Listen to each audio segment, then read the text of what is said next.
Em nome do Pai, e do Filho, e do Espírito Santo. Amém. Ó Espírito Santo, conceda-nos a graça de compreendermos a palavra do Senhor e a docilidade de acolhê-la no nosso coração e vivê-la. Nossa Lex Divina com Marcos 5, de 1 a 20. Chegaram do outro lado do mar, a região dos Gerasenos.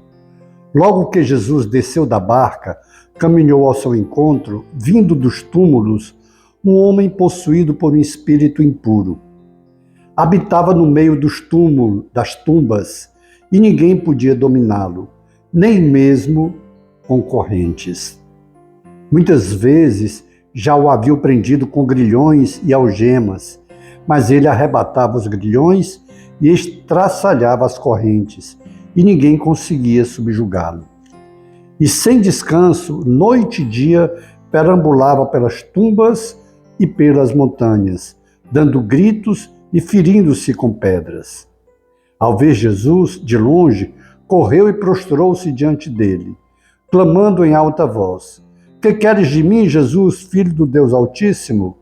Conjuro-te por Deus que não me atormentes." Com efeito, Jesus lhe disse: "Sai deste homem, espírito impuro." E perguntou: "Qual o teu nome?" Respondeu: "Legião é o meu nome, porque somos muitos." E rogava-lhe insistentemente que não os mandasse para fora daquela região. Ora, havia ali, pastando na montanha, uma grande manada de porcos. Rogavam-lhe então os espíritos impuros, dizendo: "Manda-nos para os porcos, para que entremos neles." Jesus o permitiu. E os espíritos saíram, entraram nos porcos, e a manada, cerca de 2.000, se arrojou no precipício abaixo e se afogou no mar. Os que os apacentavam fugiram e contaram o fato na cidade e nos campos. E as pessoas acorreram a ver o que havia acontecido. Foram até Jesus e viram o endemoniado sentado, vestido e em são juízo, aquele mesmo que tivera a legião. E ficaram com medo. As testemunhas contaram-lhe o que aconteceu com o endemoniado e o que houve com os porcos.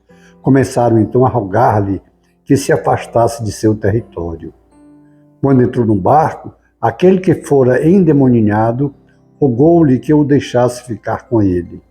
Jesus não o deixou e disse-lhe: "Vai para a tua casa e para os teus, e anuncia-lhes tudo o que fez por ti o Senhor na sua misericórdia." Então ele partiu e começou a proclamar na Decápole o quanto Jesus fizera por ele. E todos ficaram espantados. Palavra da salvação. Glória a vós, Senhor. Primeiro momento da nossa oração, que é a compreensão do texto no contexto de 2.000 anos atrás. Jesus caminhava anunciando o Evangelho há 2.000 anos com os discípulos que o acompanhavam, então era uma caminhada a pé mesmo. Sequer era de cavalo ou de jumento, era a pé mesmo que eles muitas vezes caminhavam. E quando chegam nessa região, tem aquele homem possuído por uma legião, porque eram muitos. E aquele homem vivia num inferno. Tanto que o local de habitat dele era justamente o cemitério, entre as tumbas, entre os mortos. Ou seja, a vida dele estava morta, não tinha vida. E era possuído por aqueles demônios todos. E quando o demônio vê Jesus, ele reconhece, porque os demônios são aqueles anjos decaídos que se rebelaram contra Deus e foram expulsos do paraíso. Então, eles sabem quem é Jesus. Por isso mesmo, eles se prostram, eles sabem que Jesus tem poder sobre eles.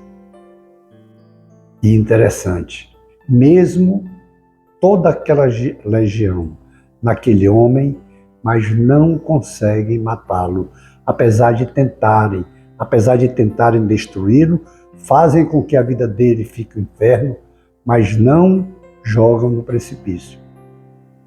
Diferente dos porcos, quando eles vão para os porcos, eles são jogados no precipício. E os demônios pedem para ficar naquela região. Por quê? Aquela região os acolhe.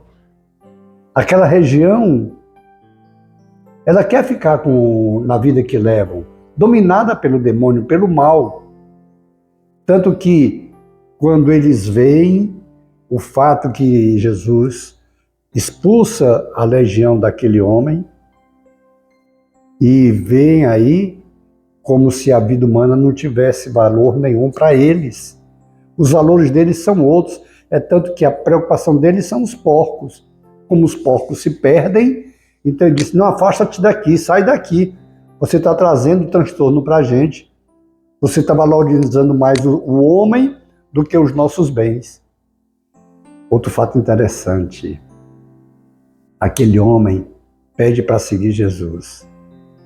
E Jesus diz, a tua missão é outra.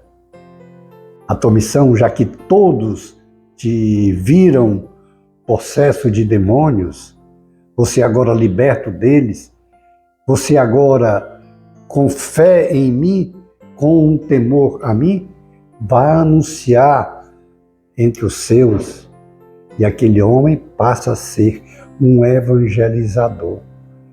Na Decápole, ou seja, naquelas 10 cidades ali próximas, porque há conhecimento de que um endemoninhado vivia naquela região dos Gerazenos, entre os túmulos, mas agora ele é evangelizador. Nós também. O Senhor já expulsou os males de nós. Todas as vezes que nós confessamos, o Senhor nos perdoa e expulsa o mal de nós. A melhor maneira de expulsão do demônio é a presença de Jesus. A presença de Jesus inquieta todo o mal. E nós temos essa graça diária de termos Jesus presente nas nossas vidas. Esse encontro pessoal que nós temos aqui, com a leitura da palavra, com a Lex Divina, é a presença do próprio Deus, do próprio Jesus entre nós. E essa presença, quando nós tomamos posse do conteúdo desse texto, do texto sagrado, Jesus, a presença dele, que é a palavra, expulsa o mal, expulsa o demônio. Assim, basta nós seguirmos Jesus Cristo, nós clamarmos Jesus Cristo para que assuma o senhorio em nossas vidas, que nos dê a graça do Espírito Santo para a glória do Pai. E nós temos a graça de ir superando todo o mal. O mal não tem mais poder sobre nós. O inimigo não tem mais poder sobre nós porque já foi dominado, já foi vencido. Quando Jesus morre e ele pensava que tinha dominado Jesus, Jesus ressuscita e a ressurreição de Jesus, o homem Jesus, que também é Deus, vence a morte, vence o inimigo, vence o pecado. Então o mal não tem mais poder sobre nós. O que nos resta, então, é deixarmos que Jesus seja o Senhor das nossas vidas. E com a presença do Senhor nas nossas vidas, nenhum mal vem nos atormentar. Nenhum mal vai nos fazer mal. Pode até ter sofrimento, pode até ter dificuldade, mas o mal não é vencedor. O vencedor é o Senhor, que nos fortalece, que nos renova, que nos dá ânimo, que nos dá coragem e nos faz ser valentes vencedores, principalmente contra o mal, contra o pecado. Façamos então esse compromisso agora de que o Senhor Jesus é o Senhor das nossas vidas. Vamos nos aproximar dele para que assim seja afugentado todo o mal das nossas vidas. Depois, contemplemos as maravilhas do Senhor em nossas vidas. Glória ao Pai, ao Filho e ao Espírito Santo, como era no princípio, agora e sempre. Amém. Abençoe-nos o Deus Todo-Poderoso, o Pai, e o Filho, e o Espírito Santo. Amém. Face de Cristo, resplandecei em nós.